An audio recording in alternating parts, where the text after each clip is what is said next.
and we'll just give you a little adventure. Oh, I am so furious.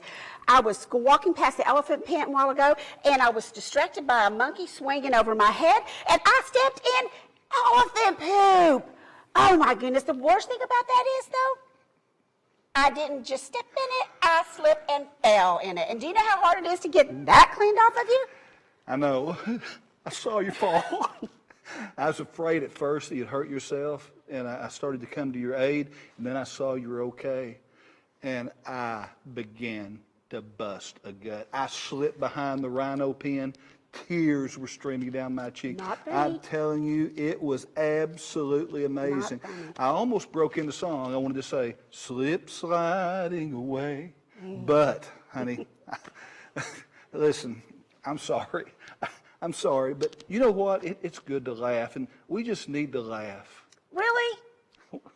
Really? Laughing at that? I know you think it's a good time to laugh, but it's really hard in here right now. I mean, Noah, will this ever end? I just feel so isolated and so alone. And I know I have you, the boys, and their wives to talk to, but, you know, you can only have so many conversations.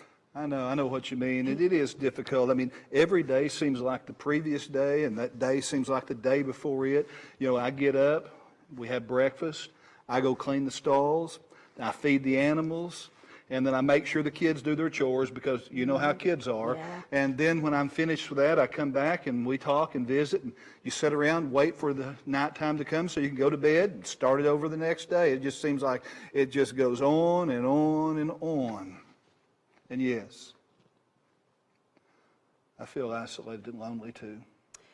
Well, what do you think? What do you think it's like out there? I mean, it's just so scary because all I can hear is the waves and just all the animals inside here and all of us talking. I mean, what's it going to be like out there? You know, I don't know. I don't know what it's going to be like. But if I think about it too much, I really get fearful because there's so much uncertainty and so much has changed in our world. And when we can finally go outside and see what's changed, I'm afraid that life we've known it will be changed forever. Right? I mean, it's just going to be so different. And it's like starting over, all over again with less, right. But then all the things that we've taken for granted is no longer going to be there. I know, it is sad. But what we have to do is focus on what we do have. I mean, think about it. We have one another. We have food. We have shelter. We have a relationship with the Lord. I mean, we have everything that we need. But I know it is. It's just so uncertain. That is true. You know, sometimes I get down and just focus only on ourselves. But then that's when I really start to get depressed. Yeah. So I'm just going to try to change my focus. I'm going to try to do my focus on positive things and, you know, just try to encourage you, the kids, and their spouses.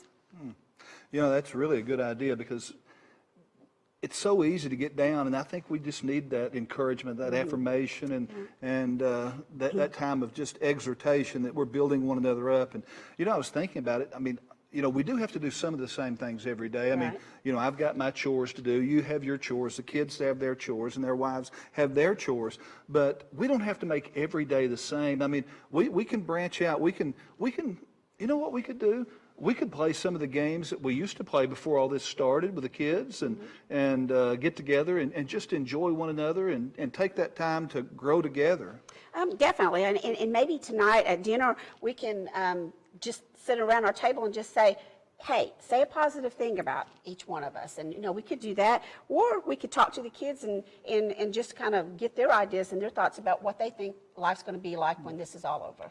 You know, that's a good idea. And I think that what we need to do is at this time is really just have those conversations and with one another, and maybe go around the table and ask what good qualities that each of us have, or start some conversation that we haven't had before. They may want to share some fears as well as us.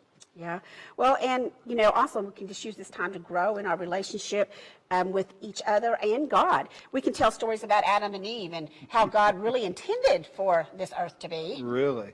I mean, those are good ideas. And, you know, I think about it, I could probably create some things about Adam and Eve, some good stories that were passed down by my grandfather and my father, and share with them about as you say, how things should have been, but before we fell and sin came into our world.